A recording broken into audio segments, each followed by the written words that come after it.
Assalamualaikum sahabatku semuanya dimanapun Anda berada. Inilah pupuk organik ceracikan buatan sendiri yang berfungsi sebagai pupuk kocor dan pupuk semprot agar tanaman bisa berbuah lebat, tidak rontok, dan bisa sampai panen.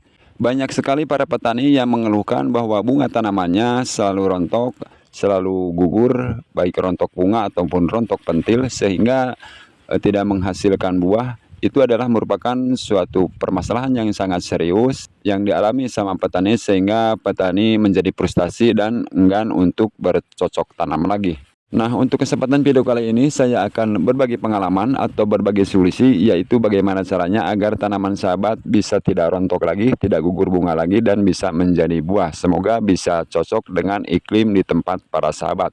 Sebelum ke videonya, alangkah baiknya untuk memberikan dukungan pada channel kami ini dengan cara like, subscribe, dan komen pada video ini. Dan jangan lupa nyalakan lonceng notifikasinya agar tidak ketinggalan video-video terbaru dari channel kami. Apabila sudah, yuk kita ke cara meracik pupuknya.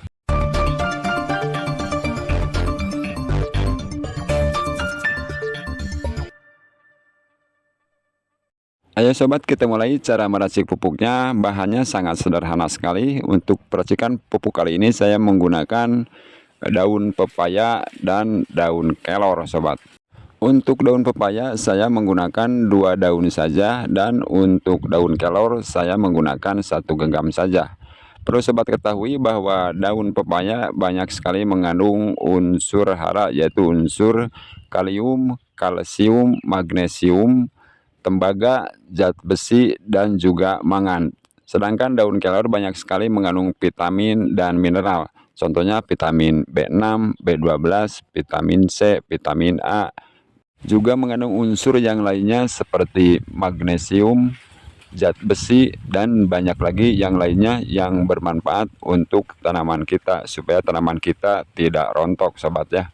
Nah, untuk selanjutnya kita ke caranya. Yang pertama, kita siapkan wadah.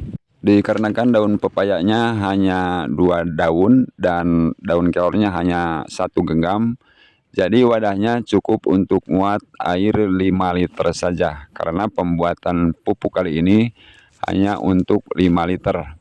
Caranya, daun kelornya dipreteli daunnya seperti ini, kita masukkan ke dalam wadah. Nah, setelah daun kelor kita masukkan lagi daun pepayanya, sama dipreteli, diambil daunnya saja. Nah, seperti ini sobat. Kita masukkan semuanya ke dalam wadah. Dan setelah dimasukkan ke dalam wadah, untuk yang selanjutnya kita campurkan air sobat, tambahkan air.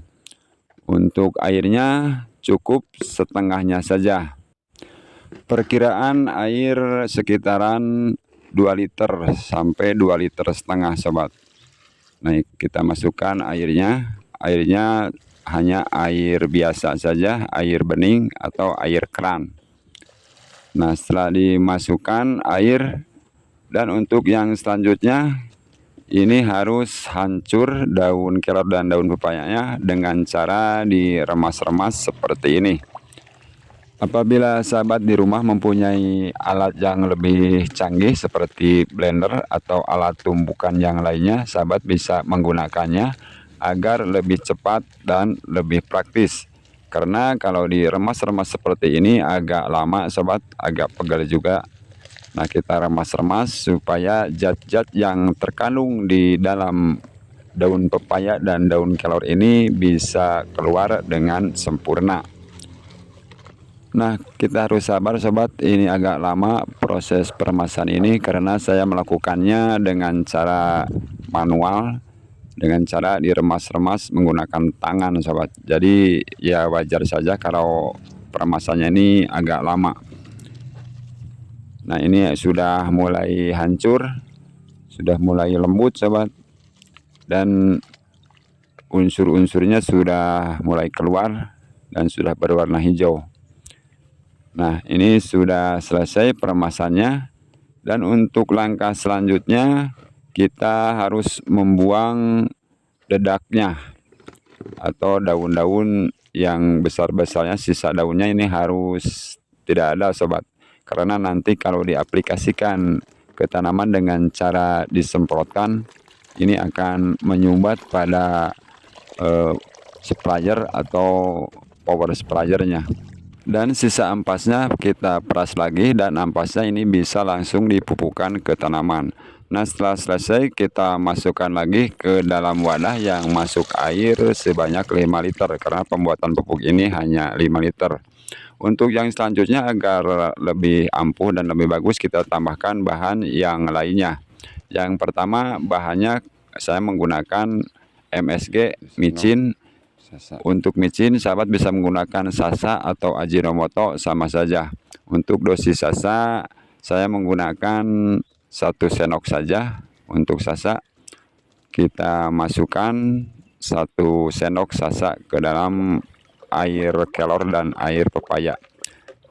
Nah, setelah diaduk-aduk kita masukkan bahan yang kedua, yaitu saya menggunakan ini garam dapur. Untuk garam dapur saya kasih 1 sendok saja, sama dengan dosis Sasa. Kita masukkan ke dalam wadah seperti ini. Ini sangat bagus sekali untuk melebatkan setiap tanaman dan menjaga bunga dan pentil tidak rontok sobat, dengan menggunakan racikan ini. Untuk langkah selanjutnya kita masukkan bahan yang lainnya, yaitu saya menggunakan gula putih sobat. Agar lebih bagus kalau ada, sahabat bisa menggunakan gula merah atau E4 sebagai bioaktivator. Dikarenakan tidak ada, saya menggunakan gula putih sebanyak 2 sendok. Tapi kalau untuk gula merah cukup 100 gram saja untuk pembuatan 5 liter pupuk. Setelah dimasukkan ke dalam wadah, diaduk-aduk supaya semua bahan bisa tercampur dengan rata. Oke sobat, kita lanjut. Ini merupakan bahan yang terakhir. Untuk bahan yang terakhir saya menggunakan air beras. Air beras mau yang baru mau yang sudah lama ini bisa digunakan. Sebelum dimasukkan kita aduk-aduk dulu air berasnya. Untuk air beras cukup ditambahkan sampai penuh saja, dikarenakan tadi air daun kelor dan daun pepayanya sekitaran 2 liter, jadi cukup ditambahkan 3 liter air beras. Jadi pas semuanya jadi 5 liter. Nah, ini sudah dimasukkan air berasnya, berarti ini sudah selesai meracik dan mencampurkan bahan-bahan untuk tanaman yang suka rontok dan suka gugur bunga. Dan untuk langkah selanjutnya sobat, ini tinggal difermentasi sebelum diaplikasikan ke tanaman. Untuk proses fermentasi kita lakukan selama 1 minggu sampai dengan 2 minggu. Dan untuk dosis pengaplikasian, untuk 1 liter pupuk bisa dicampurkan dengan 5 liter air, baik dikocor ataupun disemprot sobat. Nah, mungkin itulah sobat pengalaman saya untuk mengatasi bunga rontok dan pentil rontok. Semoga bermanfaat. Wassalamualaikum warahmatullahi wabarakatuh.